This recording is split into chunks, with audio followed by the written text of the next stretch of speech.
दोस्तों, आज की कहानी है नाबालिग बच्ची की नाजायज प्रेगनेंसी पर पिता को हुआ दुख। कहानी अगर पसंद आए तो वीडियो को लाइक और सब्सक्राइब जरूर करना। एक दिन गौतम अपनी मोटरसाइकिल से आसना को लेकर शहर से कुछ दूर स्थित एक पार्क में पहुंचा। झील के किनारे एकांत में दोनों प्रेमी पैर पसारे बैठे थे। उन्हें लगा दूर दूर तक उन्हें देखने वाला कोई नहीं है। तभी झील के पानी में छपाक की धीमी सी आवाज हुई तो आसना बोली, लगता है किसी ने पानी में पत्थर फेंका है। कोई आसपास है और हमें देख रहा है। अरे ऐसा कुछ नहीं है, कभी कभी मछलियां ही पानी के ऊपर उछलती रहती हैं। यह उन्हीं की आवाज है, गौतम बोला, आसना के बालों से उड़ती भीनी भीनी मादक खुशबू से। गौतम को बिना पिए ही अजीब सा नशा हो रहा था। उसने पूछा, तुम कौन सा ब्रांडेड का तेल लगाती हो? आसना मुस्कुरा दी और फिर उसने धीरे धीरे गौतम की जांघ पर अपना सिर रख दिया। गौतम उसके लंबे बालों को हाथों में लेकर कभी सूंघता तो कभी सहलाता। मौसम भी खुशनुमा था। वह आसना के चेहरे पर देर से निगाहें टिकाए था। आसना ने पूछा, क्या देख रहे हो? तुम्हारे मृग नैनों को। अब चलें, शाम हो चली है। अंधेरा होने से पहले घर पहुंचना होगा। कहवा धीरे धीरे उठ खड़ी हुई और अपनी साड़ी की सलवटें ठीक करने लगी। आसमानी रंग की प्लेन साड़ी उस पर अच्छी लग रही थी। तभी हवा का एक झोंका आया और उसके आंचल ने उड़कर गौतम के चेहरे को ढक लिया। गौतम ने उसके पल्लू को पकड़ लिया तो वह बोली, छोड़ दो आंचल। मौसम है आशिकाना और आज प्यार करने को जी चाह रहा है। छोड़ो, देर हो रही है। चलो आज छोड़ देता हूँ, कहा आसना की कमर के खुले हिस्से को अपनी बाहों के घेरे में लेकर उसे कसकर अपनी ओर खींच लिया और फिर सटकर दोनों बाइक की तरफ चल पड़े। गौतम और आसना की इस हरकतों को थोड़ी ही दूर बैठा एक दंपत्ति देख रहा था, डॉक्टर प्रेमलाल और डॉक्टर शीला माथुर। उस पार्क से थोड़ी दूर उनका अस्पताल था। कभी कभी अस्पताल से छूटने पर अपना तनाव और थकान कम करने के लिए वे भी इसी झील के किनारे बैठते थे। उन दोनों प्रेमियों के जाने पर शीला बोली, मैं इस लड़के को जानती हूँ। कुछ दिनों तक मैं उसके मोहल्ले में रही थी। एकदम आवारा लड़का है, अमीर बाप का बिगड़ा लड़का है। कॉलेज में एक ही क्लास में 3 साल से फेल होता आ रहा है और नई नई लड़कियों को फंसाता है। एक लड़की ने इसके दुष्कर्मों के चक्कर में पड़कर आत्महत्या का भी प्रयास किया था। डॉक्टर प्रेमा ने कहा, छोड़ो, हमें क्या लेना देना है इन लोगों से। इस घटना के करीब 4-5 महीने बाद डॉक्टर दंपत्ति की नाइट ड्यूटी थी। अचानक एक ऑटो रिक्शा से एक दंपत्ति ने एक लड़की को सहारा देकर उतारा। वह उस लड़की के साथ इमरजेंसी रूम में डॉक्टर के पास गए। औरत बोली, डॉक्टर साहब, यह मेरी बेटी है। आज दोपहर से ही इसके पेट में बहुत दर्द हो रहा है और ब्लीडिंग भी हो रही है।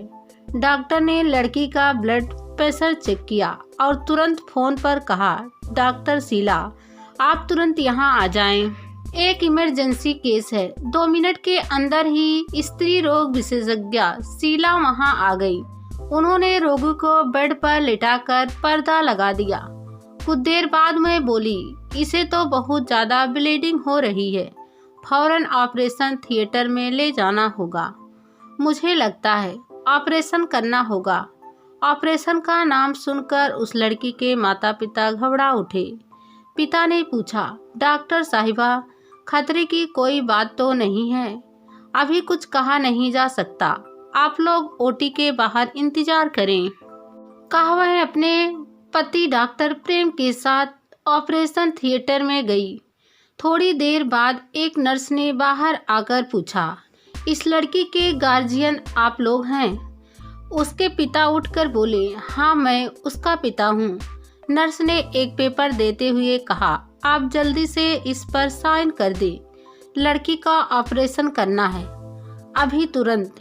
क्या बात है सिस्टर, अभी बात करने का वक्त नहीं है। बाकी बातें ऑपरेशन के बाद डॉक्टर से पूछ लेना। आपको डिस्चार्ज से पहले एक बोतल खून ब्लड बैंक में जमा करना होगा। अभी हम अपने स्टॉक से खून चढ़ा रहे हैं। उस आदमी ने ब्लड बैंक में जाकर अपना खून जमा किया और वापस आकर ओटी के बाहर बेंच पर बैठते हुए पत्नी से कहा, पता नहीं बैठे बैठाए आसना बिटिया को अचानक क्या हो गया। ऑपरेशन टेबल पर डॉक्टर ने आसना से पूछा, क्या यह उसी लड़के के साथ का नतीजा है जिसके साथ अक्सर तुम लेक पार्क में जाती हो? आसना ने रोते हुए कहा, जी डॉक्टर, पर मेरी एक गलती का अंजाम यह होगा। मैं नहीं चाहती थी आप मेरी जान बचाने की कोशिश ना करें। मुझे मरने दें। मैं तुम्हारी तरह बेवकूफ़ और गैर जिम्मेदार नहीं हूँ। मैं अपनी ड्यूटी जानती हूँ, पर मैं इस कलंक के साथ जीकर क्या करूँगी? अगर तुम मुझे बचा भी लेती हैं तो भी मैं सुसाइड करने वाली हूँ। मेहरबानी कर मुझे मरने दे। तुम घबराओ नहीं, मैं तुम्हें बदनाम नहीं होने दूंगी और तुम यहाँ से सही सलामत घर जाओगी। आगे अपनी पढ़ाई पर ध्यान देना और अपने माता पिता की इज्जत का ख्याल करना। जी डॉक्टर, बस अब तुम पर एक एनेस्थीसिया का असर होगा और मैं ऑपरेशन करने जा रही हूँ। करीब 2 घंटे बाद डॉक्टर शीला ओटी से बाहर आई। उन्हें देखते ही आसना के माता पिता दौड़ आए। पूछा, अब कैसी है हमारी बेटी? आप बेटी को सही समय पर अस्पताल ले आए, वरना और ज़्यादा ब्लीडिंग होने से जान का खतरा था।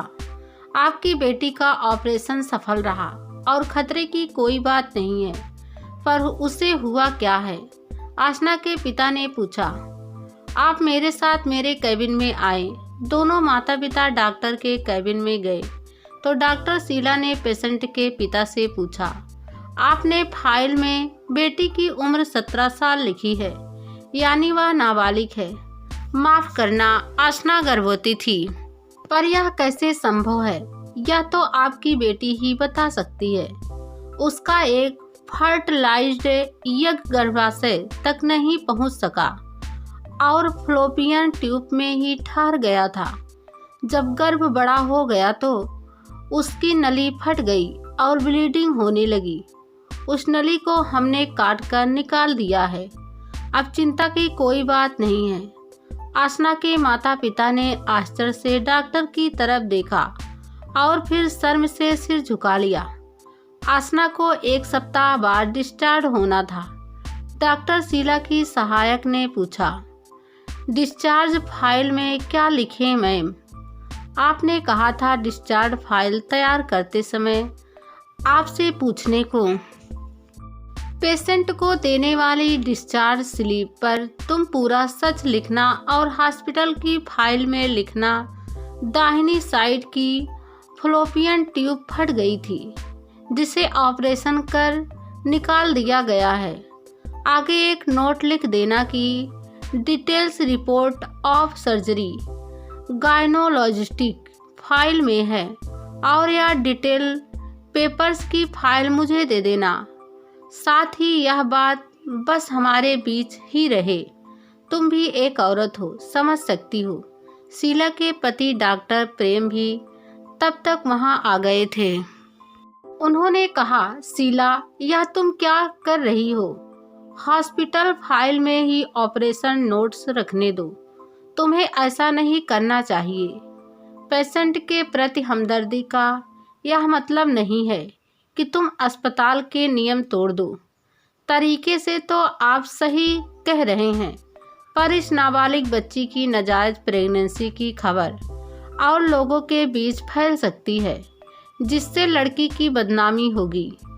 इसके भविष्य पर भी प्रतिकूल असर हो सकता है। मैं डॉक्टर के साथ एक औरत भी हूँ और इस लड़की का दर्द समझ सकती हूँ। फिर वह आसना के पिता से बोली, मुझे आपकी फाइल में सच लिखना पड़ेगा। यह फाइल आपकी है। आप चाहे तो इसे नष्ट करें या रखें। आपकी बेटी के हित में जितना मुझसे हो सकता था मैंने वही किया है।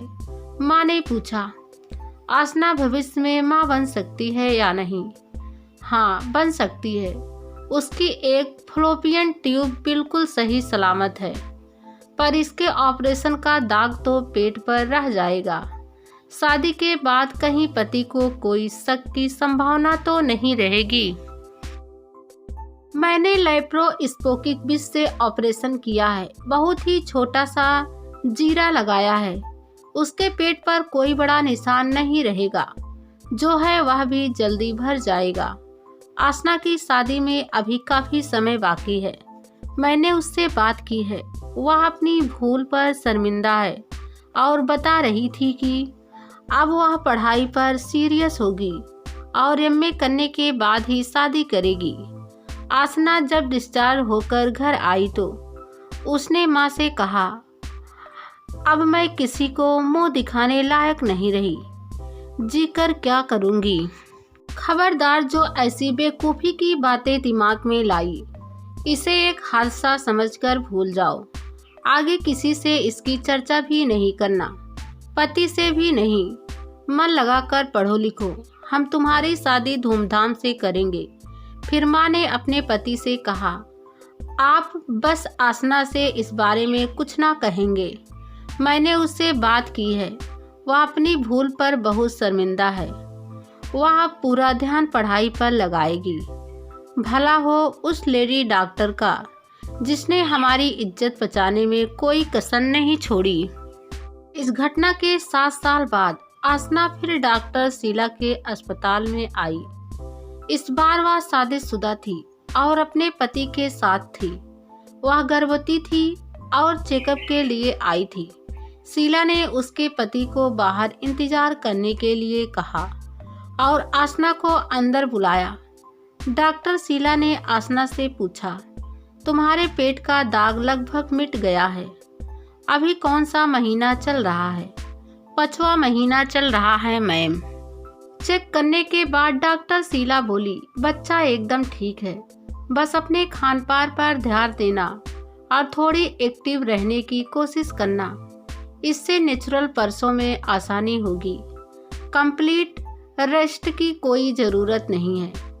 तुम्हारे पति बाहर बेचैन हो रहे हैं। तुमसे बहुत प्यार करते हैं ना? जी मैम, मैंने अपने फास्ट की बात उन्हें नहीं बताई है। मैं तो आत्महत्या करने की सोच रही थी। आपने मुझे मरने से बचा लिया और मेरा भविष्य भी संवार दिया।